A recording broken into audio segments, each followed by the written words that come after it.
박지원 위원님 질의해 주십시오. 수고들 많습니다. 제가 그 유명한 박지원입니다. 오늘 국정감사동에서 우리 조배석 의원님도 옛날 민주당에 계셨을 때는 안 그랬는데 국민의힘으로 전향한 후에 완전히 바뀌었어요. 아니 오늘 이게 국정감사지 법사위원장 청문회가 아닙니다. 그런데 또 나경원 의원까지 전염해가지고 물고 늘어지는 것을 보면은 좀 공허한 것 같아요. 자, 보십시오. 모든 국가 경제 정책은 시장에서 반영합니다. 우리가 그렇게 염려했던 관세 협상 어제 너무나도 잘 타결되니까 코스닥이 4천을 훌쩍 넘지 않습니까? 4,900을 하고 코스피입니다. 코스피가 4천을 넘어갑니다. 이게 뭡니까? 제가 어제 당일치기로 일본을 갔는데 일본에서 주요 인사들이 저한테 그래요. 한국 협상이 이렇게 잘 타결될지 몰랐다. 이재명 대통령의 협상술에 감탄을 한다. 그런데 당나라 당 국민의힘에서 이걸 또 폄훼해요. 사실 이런 중대한 외교 문제가 돼 있을 때는 국회에서 야당도 힘을 합해서 트럼프 대통령을 압력을 가해주고 우리 대통령의 협상력을 키워주는 게 정치예요. 그런데 당나라에서 왔는지 별나라에서 왔는지 화성에서 왔는지 국민의힘은 처음부터 방해를 하더니 오늘 아침 모든 보수 진보 모든 신문 방송이 잘 됐다 하고 시장에서도 그렇게 반응이 좋은데 우리 나경원 의원 폄훼하는 거 보면은 역시 상당히 멀리 온 화성에서 온 사람들 같다 저는 그렇게 생각합니다. 자, 법무장관. 예. 지금 일부 극우 보수들이 협중 시위를 하는 문제에 대해서 어떻게 생각하세요? 뭐 저희 또 매우 심각하게 지금 바라보고 있습니다. 네. 지금 오늘 또 트럼프, 시진핑 회담하잖아요. 또 이재명, 시진핑 다 회담하잖아요. 우리는 도랑에 든 소입니다. 지정학적으로 볼 때. 미국 풀도 먹어야 되고 중국 풀도 먹어야 돼요. 한쪽만 먹으면 영양실조가 됩니다.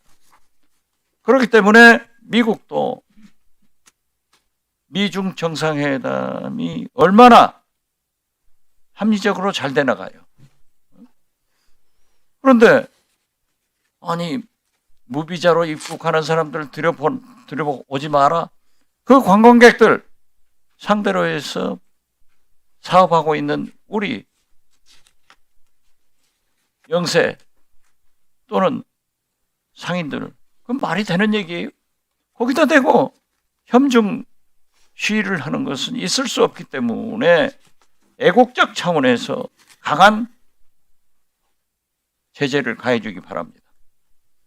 예, 하여튼 국회에서 이게 좀 관련 그 처벌 규정이 조금 미비한 측면들이 좀 있습니다. 그래서 집회 및 시위에 관한 법률 개정안들이 좀 나오고 있는데요.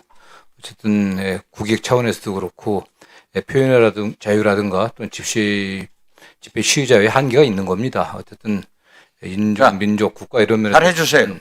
제가 수차 지적을 했지만은 예. 수자원공사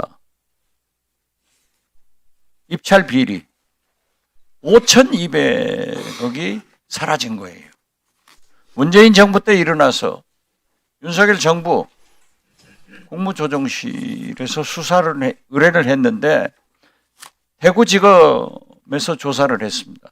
대전입니다. 대전지검에서 죄송합니다. 그런데 그 누구도 한 번도 대전지검에 검찰에 잡혀간 사람도 없고 전화 한 번 없다는 거예요. 이게 뭐예요? 대검도 모르겠다고. 이거 감찰해야 되는 것 아니에요?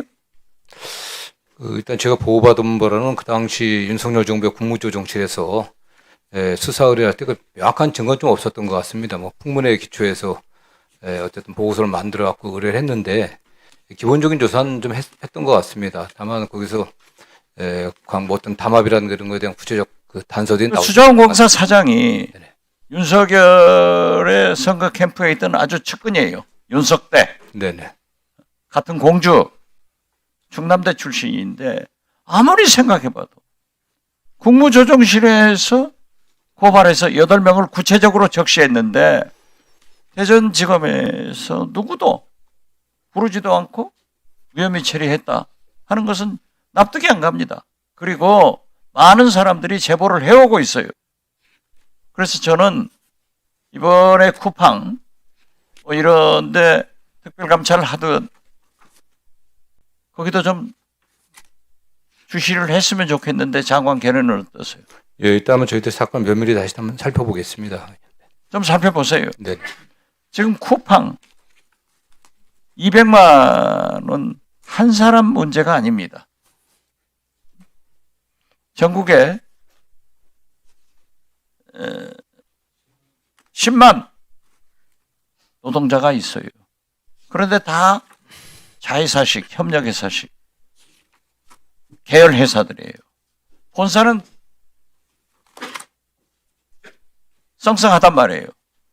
그러면 10만 명이 2천만 원, 2천억 사건이 되고 지금 본사에서는 김앤장 등 국내 굴지의 로펌을 사서 선긋기 하고 있습니다. 그래서 저는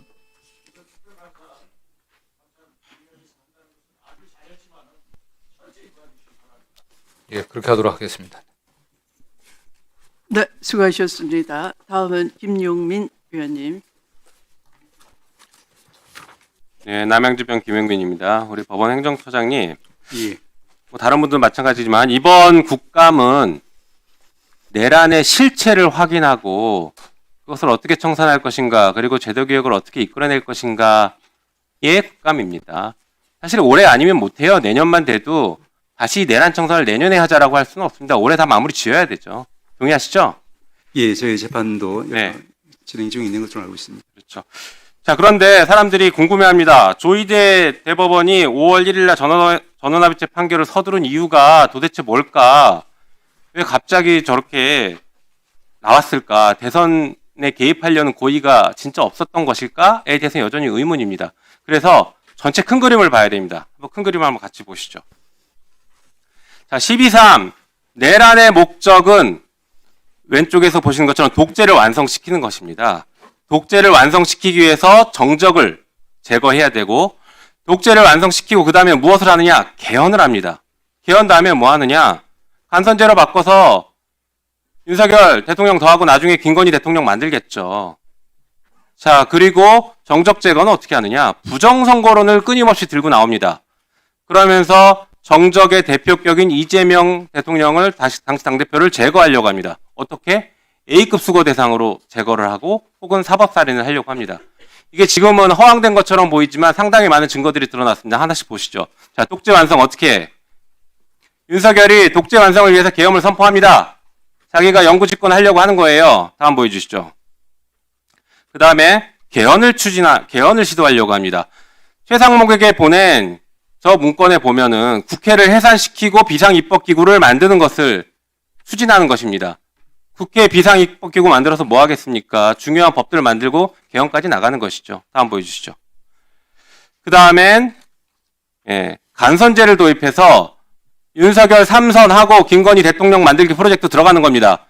이 노상원 수첩에 나오죠? 윤석열 3선 하겠다라는 거, 3선 집권이 노상원 수첩에 나옵니다. 다음 보여주시죠. 자, 봐요. 이게 허황된 얘기인 것 같지만, 자, 부정선거론이 바로 간선제로 가는 중요한 근거입니다. 직접 선거 맡겨놨더니 부정선거 하더라. 그러니 간접 선거로 바꿔서 대통령 체육관 선거 하겠다. 비상입법기구 만들어서 만들겠다. 이렇게 가는 겁니다. 자, 정적 제거 어떻게 하는지 볼까요? 독재 완성 위해서 국회에 저렇게 개헌군 들어오지 않습니까? 이재명 당시 야당 대표를 포함해서 수많은 국회의원들 싹 다 잡아들이려고 했죠. 오늘 재판 중이죠. 다음 보여주시죠. 예, 부정선거론을 입증하기 위해서 선관위를 침탈합니다. 입증이 아니라 만들어내려고 했겠죠. 작두까지 만들어가지고 가져가서 손가락 절단해가면서 고문하려고 했습니다. 다음 보여주시죠. 자, 그렇게 해서 이재명 당시 이재명 대표를 제거하려고 했습니다. A급 수거 대상으로 물리적으로 제거를 하거나 혹은 그게 무리다 싶으면 사법살인을 하려고 한 겁니다. 다음 보여주시죠. A급 수거 대상으로 물리적 제거하려고 할 때 이런 식입니다. 수용장소 이동 중에 사고, 가스, 폭파, 침몰, 격침, 난사, 헬기 침투. 예. 불행하게도 제 이름까지 있네요. 이렇게 A급 수거 대상은 물리적으로 죽이려고 했습니다. 다음 페이지 보여주시죠. 만약에 그렇지 않았다면 사법살인 방식으로 갔을 것입니다. 어떻게? 부정선거를 통해서 이게 부정선거 자체가 내란